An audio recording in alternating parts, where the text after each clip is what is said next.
New video by Nick Crowley. YouTube's Darkest Videos 5. Let's take a look. And so our story begins.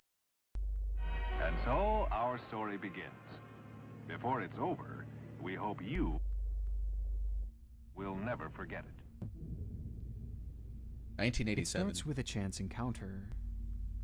Three hikers are backpacking their way through the densely wooded terrain of the Colorado Rockies when, through the heavy brush, one of them would notice something bizarre hanging from the trees. It almost looked like a bunch of thin black vines growing from the stems and overtaking this one particular branch, though it clearly didn't seem to belong there. As the closer they got, the more the object appeared to be man-made, which was confirmed by the sight of a horrifying discovery lying directly beneath it. Dropped there in the middle of the woods was the remnants of a small aircraft, one that had been there for what seemed like years judging by the rust and decay. And it wasn't just the craft itself that was in an awful state of decomposition, but also the two bodies within it. Oh God. It was a heartbreaking scene, and a confusing one as well, as when officers arrived, the cause of the wreck wasn't immediately clear, and the possibility of this crash going without explanation seemed very real, had it not been for those ribbon-like vines hanging overhead. In reality, those strange objects were actually the remnants of a VHS tape, with its case being cracked open and its contents scattered about the area. And inside the craft itself were pieces of a broken camera, introducing the possibility that the two men inside may have been filming at the time of impact. And so, despite that exposed footage being out there in the elements for an extended period of time, it would be painstakingly pieced together and resurrected. No way, it still worked. Revealing Holy the shit. following footage. Oh God, okay, here we go.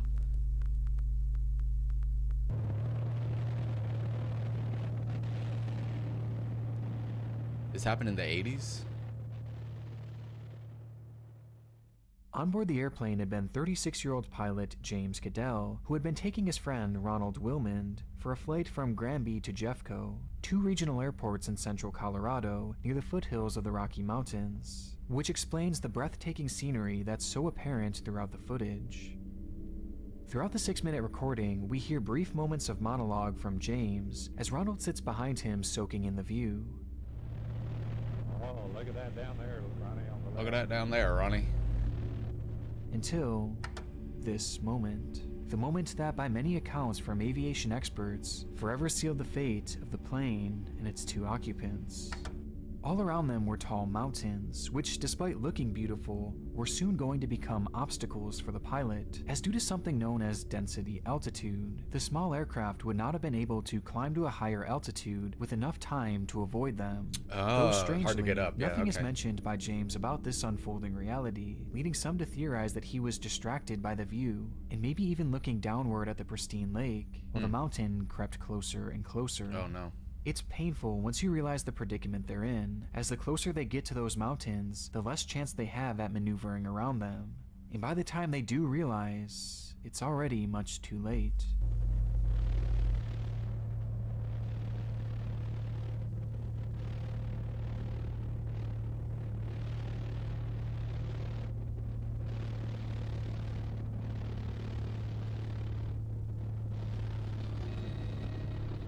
Oh God. Oh God. Damn, hang on, Ronnie! It didn't even seem like it was going that fast. Recognizing their plight of certain death ahead, James was forced to attempt a nearly impossible U-turn, which ultimately would stall the plane, sending them careening to the fast-approaching ground below, where the footage cuts out moments before impact, ending the lives of these two friends in an instant. And it's there that the wreckage would sit for over 3 years until those backpackers just so happened to take that same route. Was there a search made for them? Today, the video is used as a teaching lesson for so many up-and-coming pilots, as countless schools across the country show the tape to their students in the hopes of preventing a similar tragedy. But evidently, the film has also found a home in the depths of this very site, where it has come to be known as one of YouTube's darkest videos.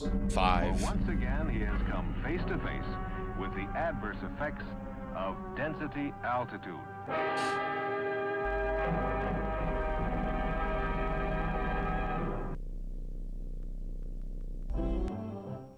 Here it this for me? It's all yours.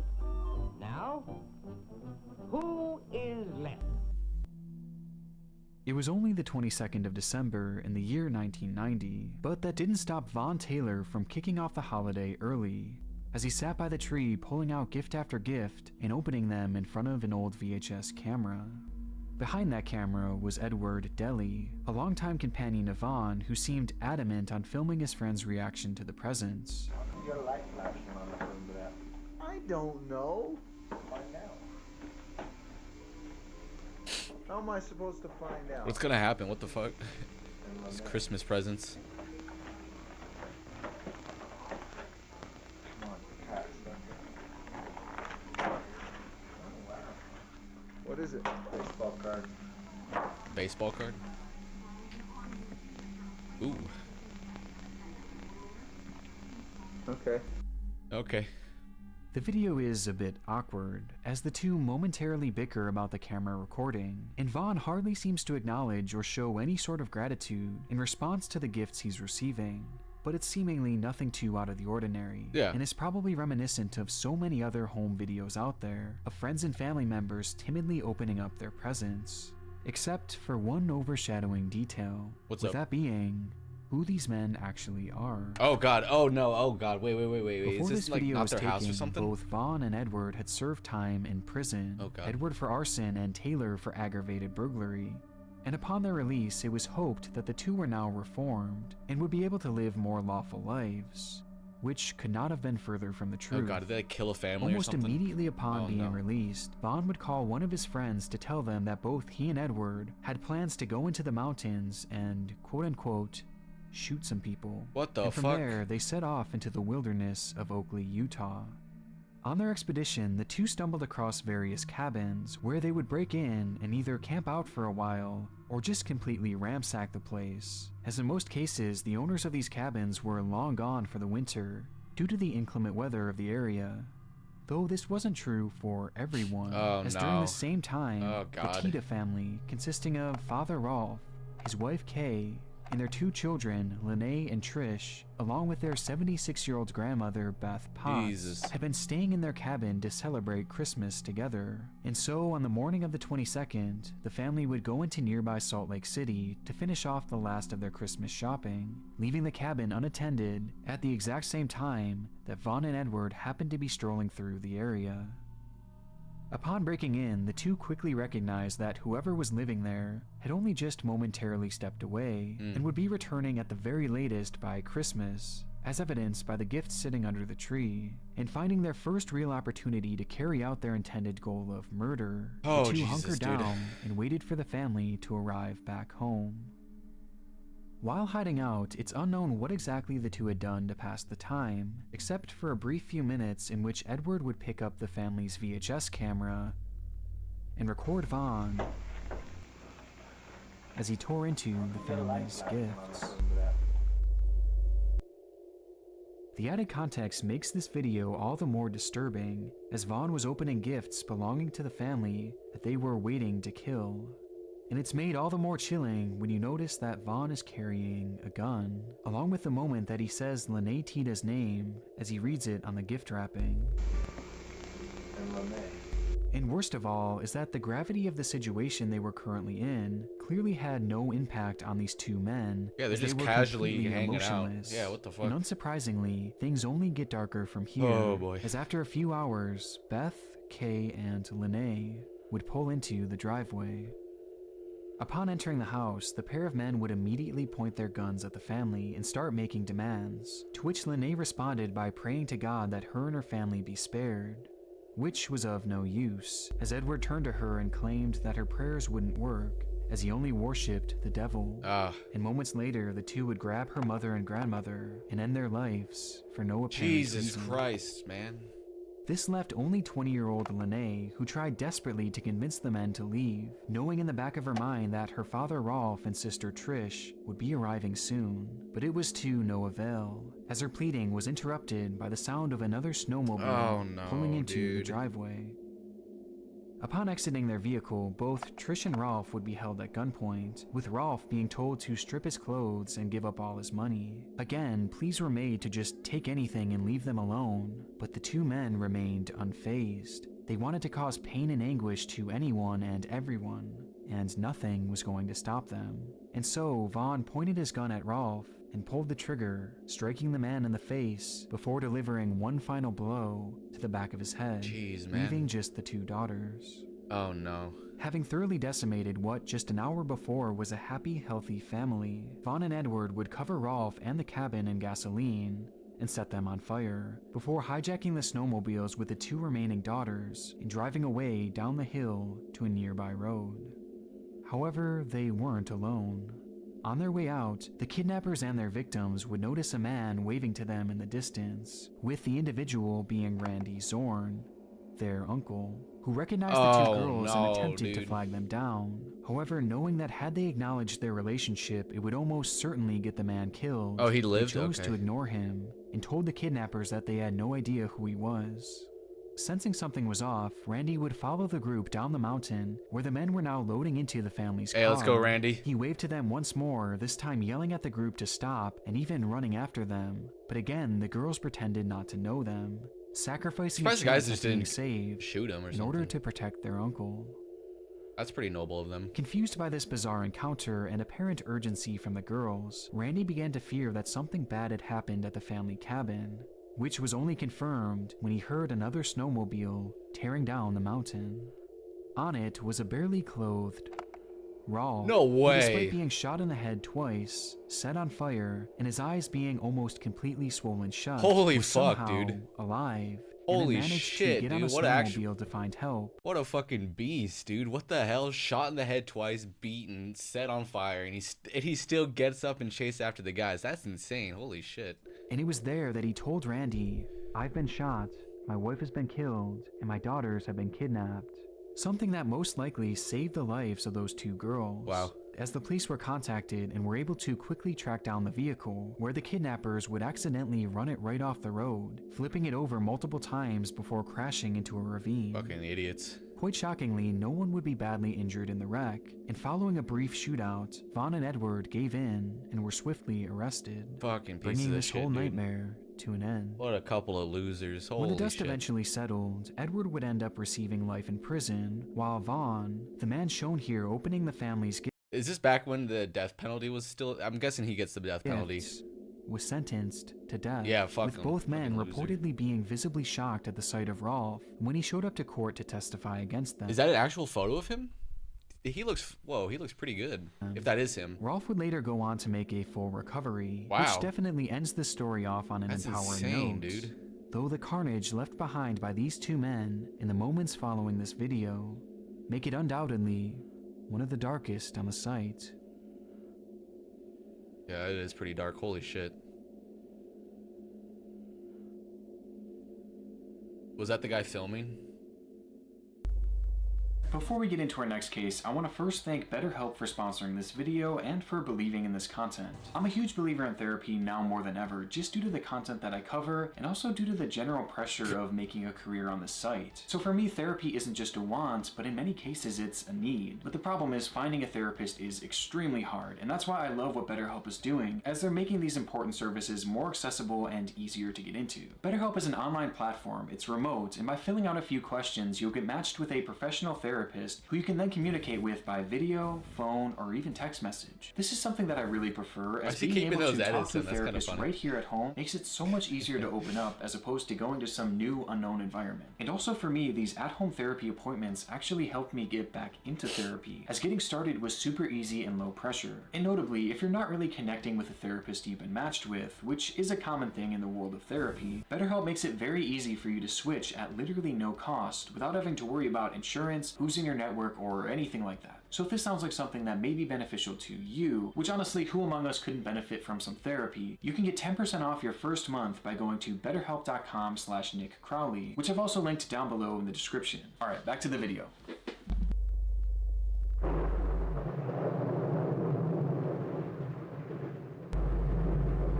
I gotta keep watching the southwest side. It's where most of them come from. You think it's likely? No.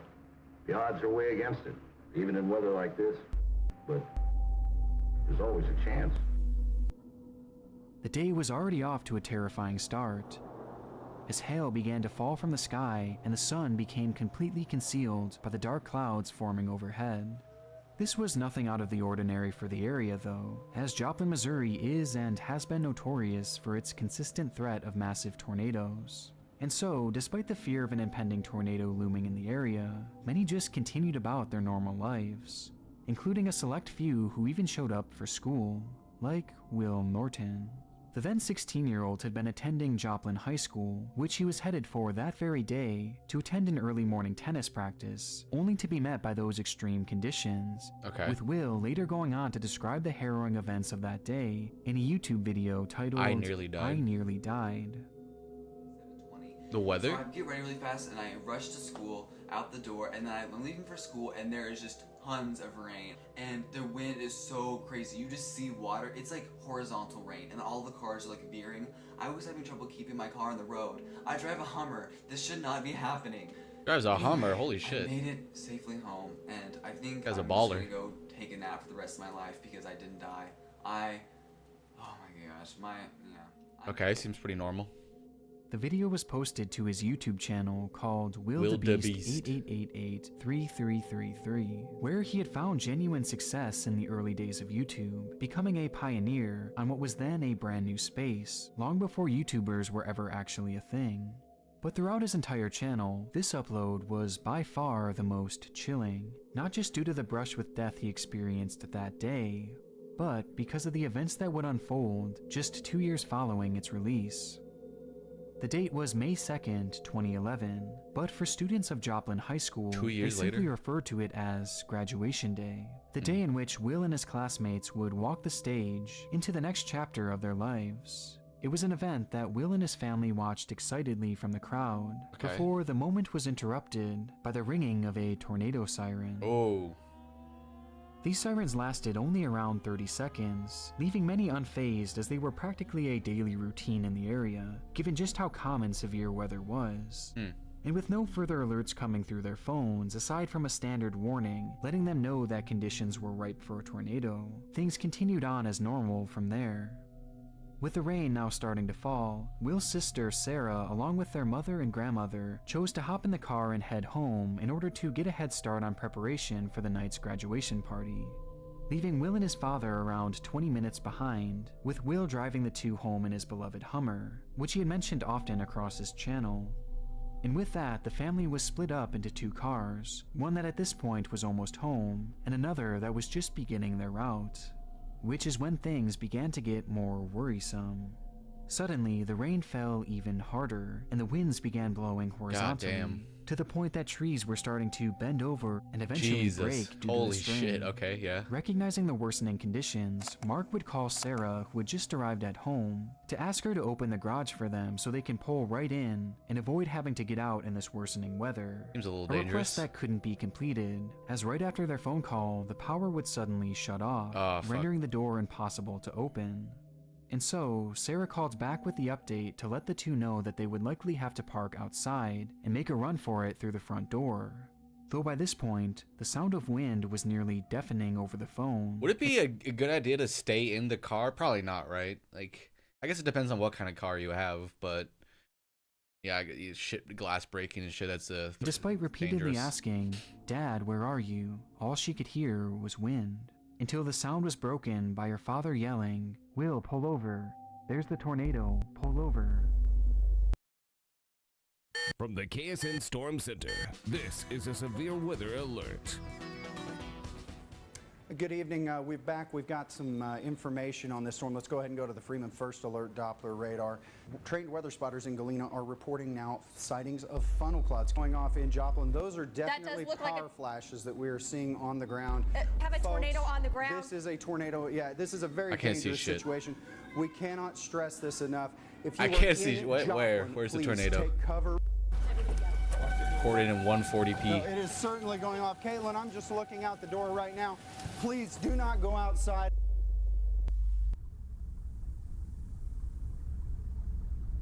Towering in front of Will and his father was a massive 1 mile wide tornado. Okay. With its winds gusting around 250 miles per hour. Jesus. It was an EF5, the highest ranking a tornado can achieve.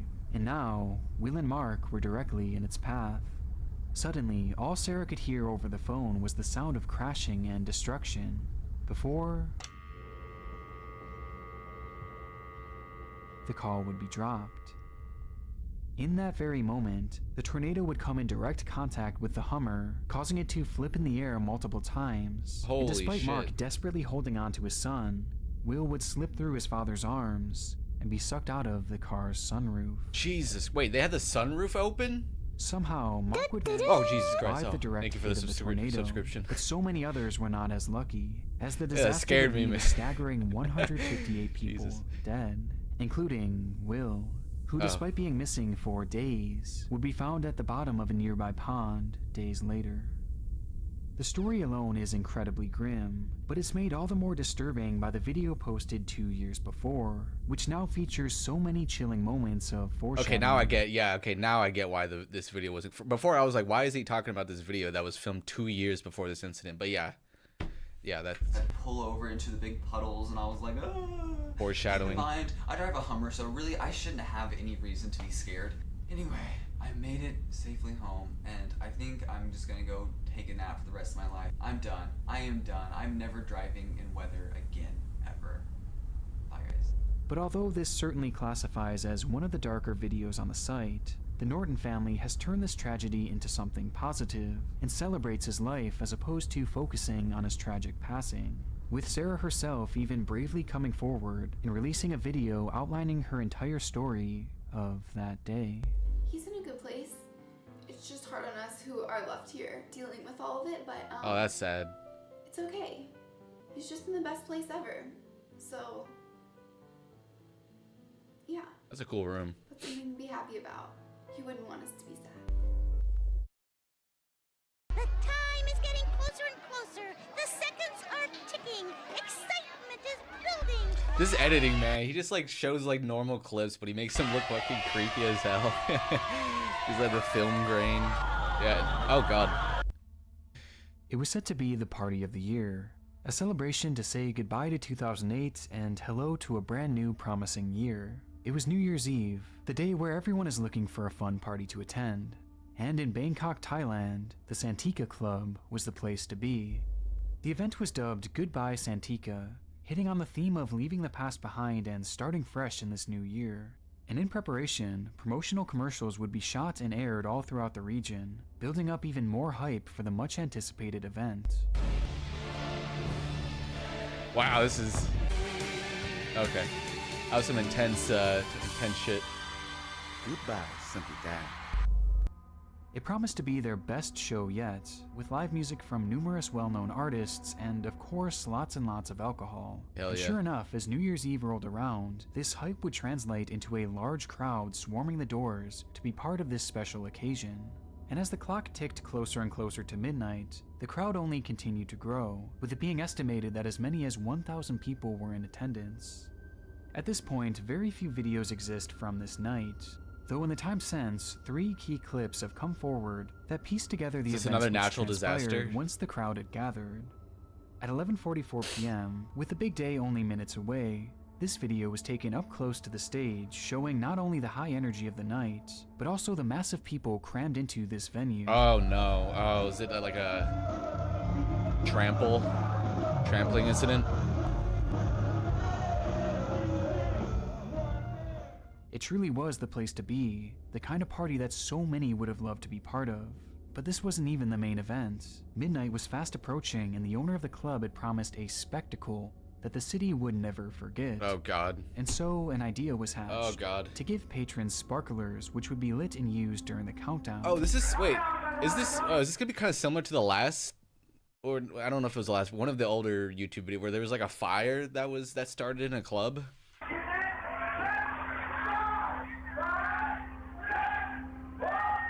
Is this inside? Is this an inside venue? Ah, damn, this quality. Holy fuck.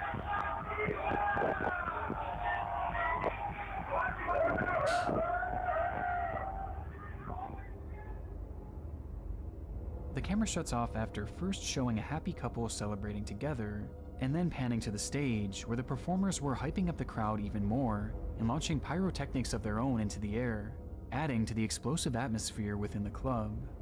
And finally, we have our third and final video, this one having taken place just a few minutes following the cell phone footage. Only this time, the cameraman was outside of the venue.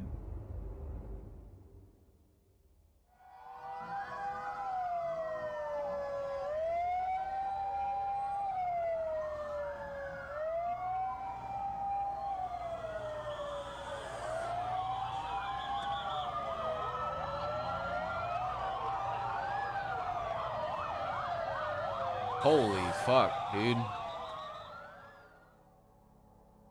That is a lot of cars. No one really knows how it started. Perhaps it was the fireworks launched indoors as part of the performance. Another fire? Or maybe it was the countless sparklers handed out to a sea of drunken people. Or potentially it was a combination of both. But regardless, somehow a blaze had erupted. I mean, okay, yeah. Sparklers in a club too with like alcohol that's probably like spilt or, you know, on people's clothes potentially.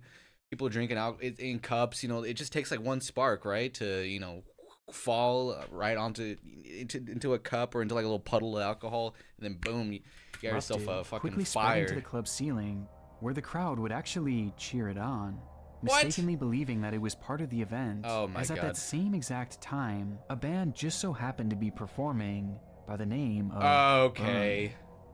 By this point, the performers knew immediately that the fire was unplanned Jesus, dude. and that an emergency was brewing. And so they That is slipped off the some stage and dark out the back irony. exit, with no guidance being given to the 1,000+ people in the venue, none of whom had realized It the is an danger they inside were venue. truly in, Jesus, what the fuck? until the power would shut down. Oh. With the inside falling pitch black and silent, save for the crackling of the spreading fire, Oh, illuminating the area to avoid, but not the area to run to. And suddenly, panic-driven chaos ensued. There were multiple exits, but just too many people, too much darkness, too much smoke. And in the matter of just a few minutes, the fire had consumed every inch of safety within that building. The tales told from within that event are horrid, with some of the most disturbing being not about the crush of humans surging towards the exit, or the unstoppable blaze moving at lightning speed, but instead, about a chandelier. Does it fall down crushing people? In the video preceding the disaster, we see briefly through the low-quality imagery a chandelier. Right. The club's crown jewel, measuring in at a whopping 10 meters in diameter and weighing over a ton. And while the fire began to spread to the ceiling, it came in contact with the base of this massive artifact, causing it to heat up and eventually snap from its support, Oh God, landing on top dude. of the crowd below, Oh. and taking the lives of multiple people.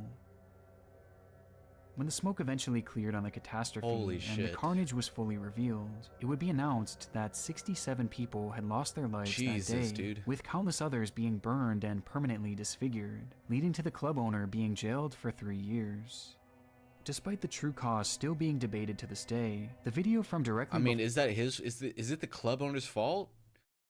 If we don't know like what caused it exactly, I don't really see how it's the club owner's fault. beforehand shows just how lax the safety measures were, as even if they weren't the direct cause, giving sparklers to 1,000 drunken people indoors was just a disaster waiting Okay, to happen. yeah, sure. And in the end, the party truly did live up to its name. Goodbye, Santika. Jeez, okay, man. All right, really? As the club was burned past the point of recognition, and now sits as dark as the There's just like so much dark irony going on in this in this clip, dude. It's like, video oh my God. surrounding it. I feel bad laughing.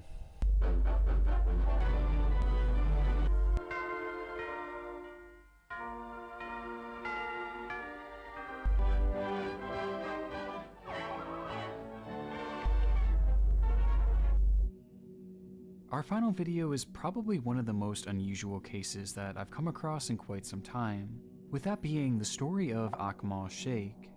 Born in Pakistan in 1956, Sheikh had spent the majority of his life unnoticed, spending his days mainly outside of the gaze of the public eye, though that didn't mean his life was uneventful by any means. Over the years, Sheikh would move from country to country starting numerous new businesses, like in the 80s when he moved to the US to become a real estate agent, and then in the 90s when he moved to London to start a minicab business. With the only problem being that none of these ventures ever really stuck, causing him to live in a state of poverty, even at one point going bankrupt following the decline of his cab business. And his failures didn't stop there, as in 2003, Sheikh would be accused of sexual harassment and unfair dismissal of a 24-year-old employee, resulting in his wife taking his kids and filing for a divorce, which would be far from his last legal struggle. In 2005, Sheikh was placed under official investigation following the London bombings, as he was caught sending a text to his friends stating, "Now everyone will understand who Muslims are and what jihad is." What the fuck? While at the same time being accused of threatening his ex-wife. Now, none of these claims ever led to any official legal charges, though he would be arrested just months later for driving under the influence. As you can see, Sheikh's life was a roller coaster, and at this point he was on his largest drop yet, disgraced and living off of handouts and eating out of soup kitchens nearly every night, until the year 2007, when his life would change forever. During a public demonstration that year, Sheikh would be introduced to a man named Gareth Saunders, a musician who had ties all throughout the music industry, including with numerous recording studios in the area. And it was during this chance meeting that Sheikh's life purpose would be discovered. At some point prior, Sheikh, a man with no musical experience whatsoever, had written a song called "Come Little Rabbit," which he believed would propel him to worldwide stardom. But it went even deeper than that, as Sheikh was so sure that not only would this song break records and become a global phenomenon, but also that it would bring the world together. Okay, this guy's off a new something. era Jesus. Of peace on Earth. No fucking in a yeah, sense, all right, he believed dude. that this song could truly save the world. And with this in mind, he began to One beg hell of a his new song. acquaintance to help him record the song in a studio, a request that Gareth eventually seemed to accept. Let me hear it. As that very same year, "Come Little Rabbit" would be recorded and released to the public. Yeah, let's take a little peep at this.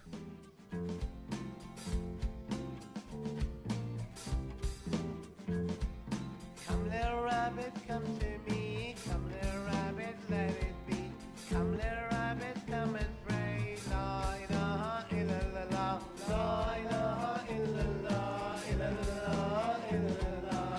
La ilaha illallah. Illallah, illallah. Oh god, dude, all right. As you can probably tell just based on how things are going so far, the song did not perform as intended. It's not the and worst sadly, song I've did ever not heard, come but- together in harmony. Oh, upon really? You its don't say, release, yeah. Likely because the song just wasn't very good. Yeah. The sad reality of the situation was that Akmal Sheikh was a very mentally unwell man, Yeah, and you these don't big say. dreams that he had throughout his life were, in most cases, more so delusions. And though we don't know for sure what exactly he was suffering from, many close to him described his behavior as being on par with severe bipolar disorder. And Come Little Rabbit was the latest example of his struggling mental state, representing a point in which he detached his furthest from reality. And sadly, it was this very song that would drive his life to an even lower point. Oh, because he was As the disappointed with world how it turned continued out. on with its usual chaos after the release of Come Little Rabbit, Sheikh still believed that it could provide peace on Earth, becoming convinced that the only reason it hadn't worked already was that no one knew who he was. But this was all going to change Oh, they're gonna after know who he received is. an opportunity that would shift the course of his life. Around the same time, Sheikh was introduced to a man named Okol, who had just the opportunity waiting for him. By pure chance, a once-in-a-lifetime performance had opened up in one of China's biggest nightclubs that just so happened to be owned by Okol, and supposedly being impressed by Come Little Rabbit, No way, Okol really? decided he was going to fly Sheikh out to China to fill that slot and perform in front of thousands. Seriously? And so on September 12th, Wow. 2007, That is Akmal would extremely be flown lucky. to China free of charge to make his dream a reality. That's insane. But before leaving, Sheikh was given a single suitcase by Okol, which he was told to bring along with him to their destination, since due to a scheduling conflict, Okol had to grab a later flight, leaving Akmal all on his own. By all accounts, the flight there went smoothly, though trouble quickly arose when the plane touched down at Urumqi Airport in China, as there was one major issue. Sheikh didn't speak the language, and so once released at the gate, the man had no idea where to go and was unable to communicate with anyone. There's no one leading there to him pick him pacing up. around nervously and acting slightly erratic, which didn't go unnoticed by airport security. Oh boy. They watched the man's behavior deteriorate for several minutes before ultimately making the decision to detain him and search his belongings, believing that surely he was up to something suspicious. Surely. Which is when they'd open that very bag given to Akmal by Oh Nicole, no. only to discover... Did he not open it? A staggering 4 kilograms of heroin. Oh my lord. The discovery sent Sheikh into a panic, as he was completely unaware that he was transporting illegal contents. I would have been suspicious of the bag. I would have 100% opened it and taken a little peep as to what's inside.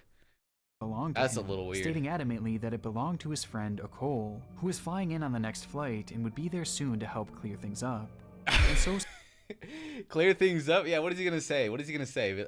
How is he gonna get out of that? Like, you're in China, you have a bag full of heroin. How is he gonna clear things up? Surprisingly, security seemed to believe him, as they all sat waiting for Akol to step off the next plane. Oh god, and he set didn't show the up, entire did he? situation straight. Though he never did. In reality, Sheikh had been tricked into becoming a drug mule, taken advantage of with his mental illness used against him to make him commit a crime he had nothing to do with. That's kind of fucked up. There was never any club, and there was never any performance. That's very fucked up. It was all just a ruse. Oh my god, and despite the authorities' willingness to wait for the man at first, their patience soon wore thin, and Sheikh was arrested for drug smuggling, with his punishment being death. Jesus, British no man way. Convicted of drug smuggling in China has now been told of his fate. Akmal Sheikh will be executed by firing squad within 24 hours unless the Chinese authorities have mercy on him. His family says he has a history of mental illness and may have been duped into smuggling drugs by traffickers. The decision was extremely controversial all across the world, with the backlash leading to the case being heard for a second time in 2009. And despite numerous requests by Sheikh's lawyer to have the man undergo a mental evaluation, as he had been quite clearly taken advantage of, they were rejected. And the initial ruling was upheld, my god. with a date being set for his execution on the 29th of December. That is extreme. Following this shocking decision, the first and one of the only 4 recordings of Come Little Rabbit will be posted to YouTube, which featured not only the lyrics, but also the sad story of Sheikh along with it, including a call to the viewers to join the effort in stopping the impending execution, as part of a massive final push to change the minds of China's government.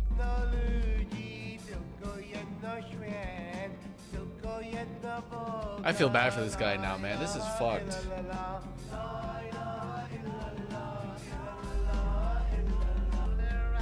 Come to me, come little rabbit, let it be. Come little rabbit, let us pray. La ilaha illallah. That's sad, It was man. no use. And on the morning of December 29th, Akmal Sheikh received a lethal injection, Oh my with god. China supposedly walking back their plans to execute him via firing squad. Oh, Either yeah, way, thanks. the man was dead, Yeah. and his body would never be returned. What?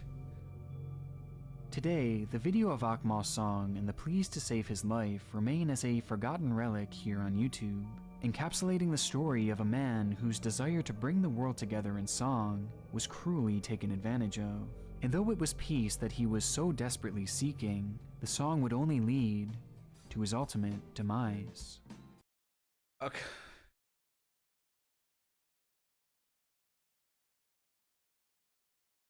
Come little rabbit, come to me. Come little rabbit, let it be. Come little rabbit, come and pray. La ilaha illallah. Oh, come on, Nick. Okay, Nick, come on. Why you gotta do that? Don't take BetterHelp's money. They do more harm than good. Wait, really? I haven't heard that about BetterHelp. Jesus. Wait, oh, everyone's talking about BetterHelp. BetterHelp has been and continues to be a horrible company that doesn't check the therapist, pays them horribly low wages, while scamming patients out of money, not even connecting them. Oh, Jesus. Okay. Oh, good to know. Wow, that was very dark. That was some of YouTube's darkest videos, indeed. Yeah, Nick Crowley. Holy fuck. That last one was just sad. That was just, yeah, that is depressing.